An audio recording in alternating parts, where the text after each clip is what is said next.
in your volunteer application, you both talked about how your ancestry, cultural ancestry, is really important for you. And so with that in mind, what is it about your ancestry that really keeps you engaged, connected with it? I mean, especially the fact that I'm living in the US and, well, the fact that we have a big history around the world, it's important to me that people like know about it, that I keep it close to my heart. And, that's just important for everyone to know about, I think. What's your tribe, by the way? What are you? Yoruba. Yoruba? Okay. What is it about it that makes it important to you?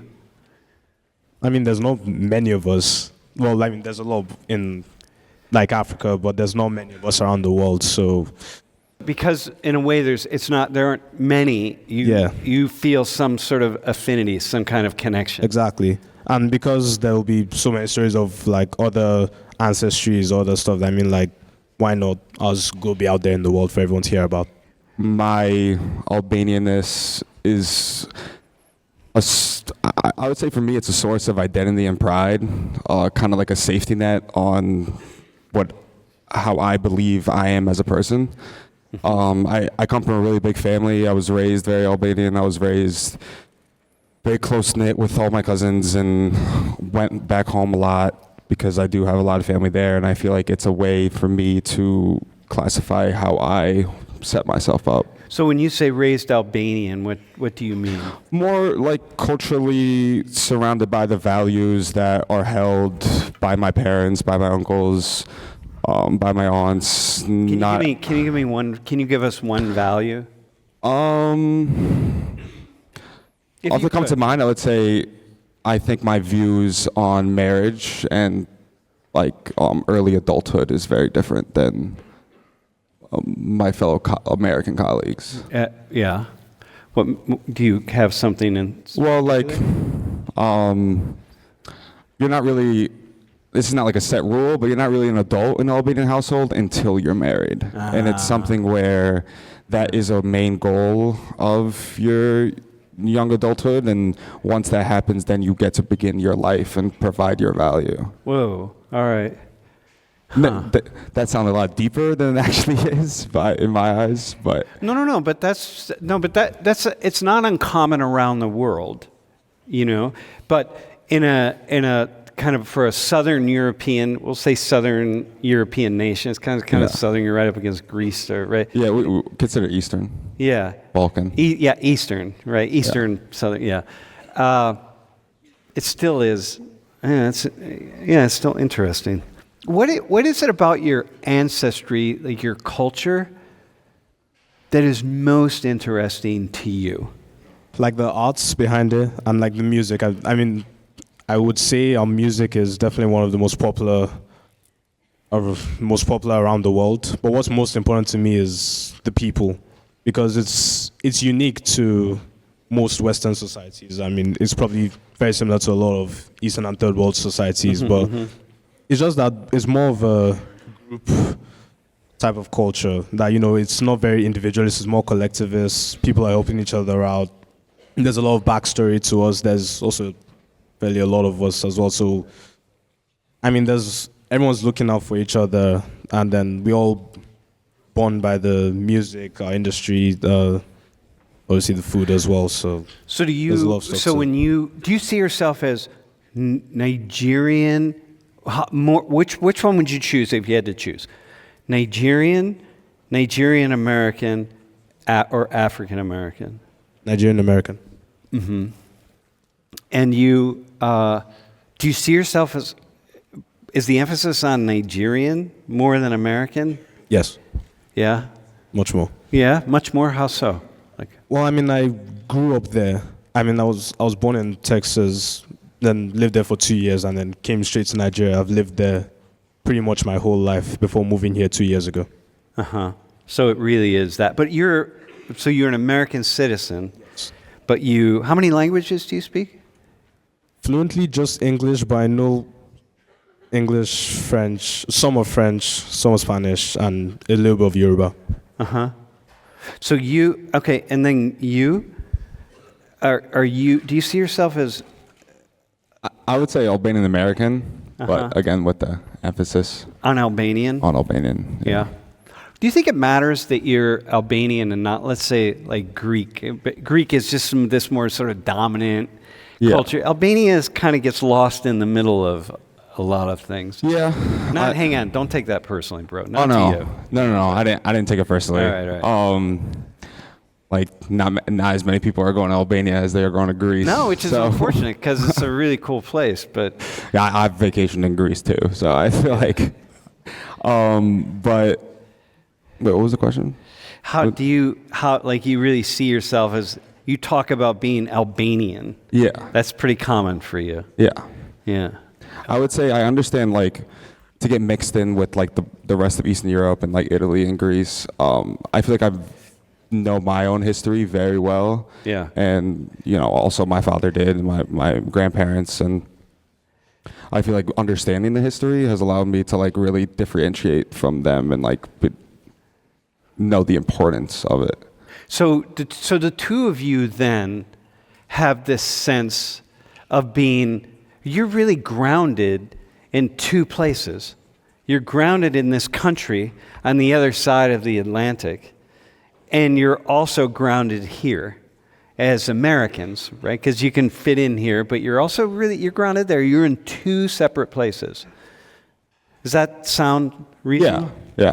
That sounds And how right. is that for you? Do you feel like a split in your consciousness or something? I mean, because by the way, there are a lot of people in the class who have a similar experience, but the two of you are really split. Like, you know what I mean? So this is really significant for you. And there's this whole movement, in the United States. It's like, be in the United States and speak English and adopt American culture and whatever that is, all that kind of stuff. But there's a lot of people who just feel like you need to just be part of this culture. And you all are saying, no, I'm not. No, I don't. I'm part of two different cultures, and I'm really happy living that way. So my question is, do you ever feel split? Like you wish you were just in one culture and not both? No, I feel like I've always appreciated having both and being cemented in both. But like also, like I'm very Albanian and like I support that, but also I love living in America. I feel like the opportunities I have here are like way better. Like I wouldn't pick up right now with getting a 4-year degree at Penn State and go live there. Yeah, well, Albania is relatively to European culture. It's a pretty poor culture. Yeah. I mean, pretty poor economy. The economy is Yes. not like rocking and rolling. Yeah. Yeah. We'll put it that way. We'll put it that way. Yeah. Okay. Yeah. Okay. So you feels really good. You feel really solid, and you personally don't feel split. You feel like you can live in these two places at the same time. Yeah, definitely. Also, growing up in New York City helped a lot. I would say, like here at Penn State, like a lot of people are like American. That's their identity. But I feel like growing up in New York, everybody was something. Like it was like, oh, I'm German. Like nobody was saying that they were American. It was always like, oh, my grandfather's from Italy or. Yeah. Well, that's the other thing that's interesting with the two of you. We're going to get here, by the way. Y'all are you're just listening in. You know what I mean? Because like you said, German. So here in Pennsylvania, if I pick out just the white people in the class, the people of European ancestry here in the class, the largest number of you, or the most dominant ancestry that you hold, are Germans, German American, especially here in Pennsylvania. But there's only how many people? Let me ask this question: how many people have German ancestry and speak German? Anybody? How many people have German ancestry? You? A little bit? You studied German like in high schoolers? Yeah, okay, you speak some German? Okay, so one person. So how many of you have German ancestry and really, really feel connected to German culture? Like German foods and German customs, and not just speak the language, but feel connected? Yeah, so nobody? There's one. One? There's one. All right, one person. Okay, so we have one person. So listen, so think about all of these people here.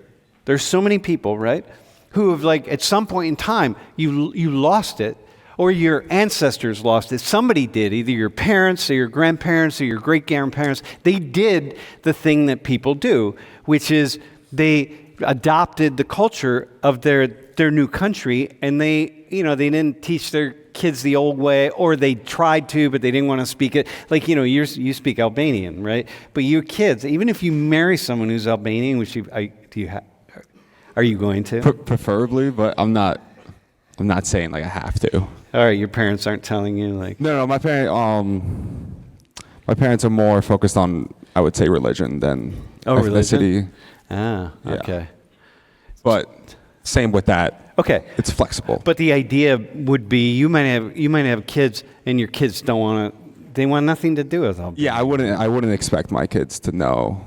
Yeah, okay. To speak like I do. So they're not going to have the same experience you have. And if you don't grow up, marry, the same thing for you. It's very likely your kids aren't going to have any interest in it. And so that's what happens to us. And again, it's like with me, I gained something because I got to live in this space of what is the United States. It's like, oh man, like not being pulled in different directions, but I missed the opportunity to be pulled in different directions, like to have my feet in two different places, which is what the two of you have, which is like, pretty awesome, right?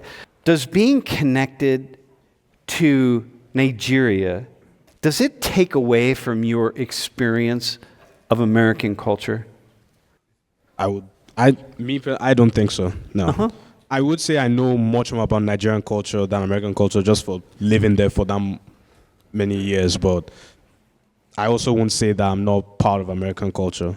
Like, I've still lived here relatively for 2 years, and I know a good amount of the culture in the U.S. So one of the things here is that culture is like water to a fish. The fish don't understand what water is because the fish are just inside of the water. They just live in water. So that's how culture is for human beings. We don't get it until we get outside of it. The fish knows what water is when you take the fish out of water, and then you go, yeah, that's the water. And they realize, oh, damn, I've been in that my whole life. I didn't even know there was something else. That's how culture is for us. So, in a way, the two of you may have more insights and more knowledge and more something of U.S. culture than somebody like me who just grew up here and it's all they really know. You have something to compare it to. You're like the fish who got out of the water and now goes back in and tells the other fish. It's like there's a Korean story, The Frog in the Well. It's like you go back in and tell the other fish, like, hey, check this out. Like, let me explain to you what this is. So it may be that you have that. Do you relate to that at all? I would say, like, even though I was raised here, like I definitely felt like a little like an outsider coming to like Penn State and dealing with like American culture. But I feel like my friends have done a pretty good job of acclimating me and like teaching me a lot of things. Who is there in your life who would be most disappointed if you were not deeply connected to your cultural heritage? I would say my dad and his brothers. Yeah. It's a very masculine culture, right? Albanian culture. It's like really driven by the male. Yeah, I feel like we have a lot of women in my family and they're very powerful, but at the end of the day, yeah, it is still So, well, in the end of the day, it's always women who are running the show. Yeah. But look, so it's your dad and his brothers would be really disappointed in you. Yeah, my dad, because my dad's very prideful, and then I feel like his brothers take credit for teaching me Albanian. So. Yeah, okay. Moro, how about you? Who would be most disappointed if you... I'd say mainly my grandma. Your At grandma? least it's close between her and my parents, but my grandma just by a bit. Yeah.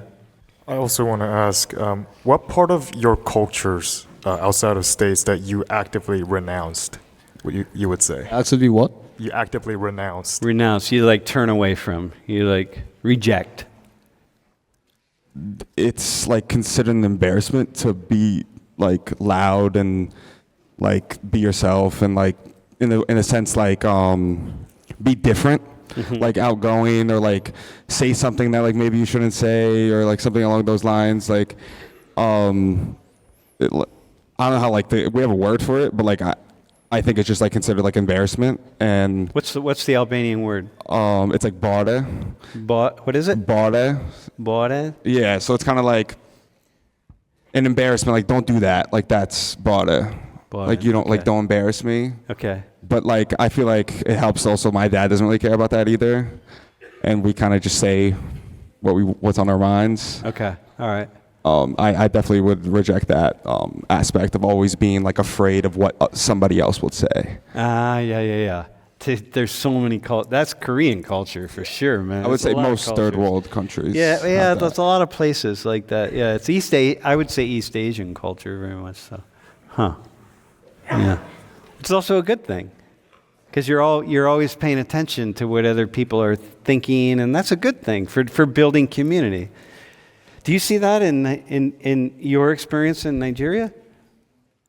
Yeah, I mean, it is a lot, to be fair. As in the place I stay in Nigeria, it does get loud, but I was probably leaning towards more of like an impatient type of behavior, because we like to rush to do a lot of stuff. Like, I typically like to take my time more with most things that I do, but then I would say more Nigerians are the type to rush to go and do something. That's my experience of Nigerians also, actually. It's like that. It's like, man, making stuff happen, you know? Yeah, which just says so much about Nigeria in a cool way. Yeah. Julie's saying, inside that cultural split, when do you feel you need to use one culture as opposed to the other? I would say when I'm in state college, I try to be as of my American side as possible. Yeah. And which is weird because I feel like in New York, I try to be as much of an Albanian side as possible. So if we traveled, if the four of us came with you to New York and we were watching you interact with Albanians, right? Beyond speaking Albanian, would we see your behavior change? Yeah, I think. Yeah. I think even body language. Yeah? Yeah, I think it goes back to like the code switching lesson we had. It's something where like I don't control it, but like it's just how it goes, how I carry myself here, whereas in New York or in Albania would be different. Yeah. And it's not, I don't see it as a negative thing. I just see it as that's how I'm like taking in the area I'm in, No, like I the hear room that. I'm in. Yeah. No, I have that. I have that experience when I'm in different places. I change my personality a little bit. Do you have that? Sir? Pretty much exactly the same thing. Because I go back to Nigeria pretty much every winter and summer. Yeah. So even last winter, I went for a concert. And then like this was like the night I got back from America, went straight to the concert. And then it was in this like, how do I say, hood or rugged area in Lagos, Nigeria. And I lost my phone before I even got to the concert. Like I lost it right at the entrance, and I was like, "Oh, right, I need to like get back to like my Nigerian self and know like I need to be more aware of this kind of area." Someone stole your phone? Someone stole my phone. Yeah. So you weren't thinking. Yeah, that was because I was just go off the plane. I was like, I'm just going to enjoy the concert, but I didn't really like. Yeah, you couldn't switch my Nigerian switch cell phone, over. yeah. And especially were you dressed as an American? Yes, So they were like, okay, here's this American guy. We're going to take his probably. phone. I think that's. He's an easy yeah, mark. Yeah. unfortunately. Yeah, well, look at man. Somebody else has a nice phone. See that? How many generations does it take to become another culture? How many generations? So you have your parents. Are your grandparents here? On my mom's side, they're here. On my dad's side, no. Okay, so you're holding it down pretty hard. So that's 3 generations, man. Well, yeah, my dad immigrated here. Yeah, okay, your dad. Okay, so then your mom came. So 2. If you have kids, if you had kids, your kids may or may not. Yeah. Hold on to things. Yeah, so that's case Ian. That's an interesting. Huh.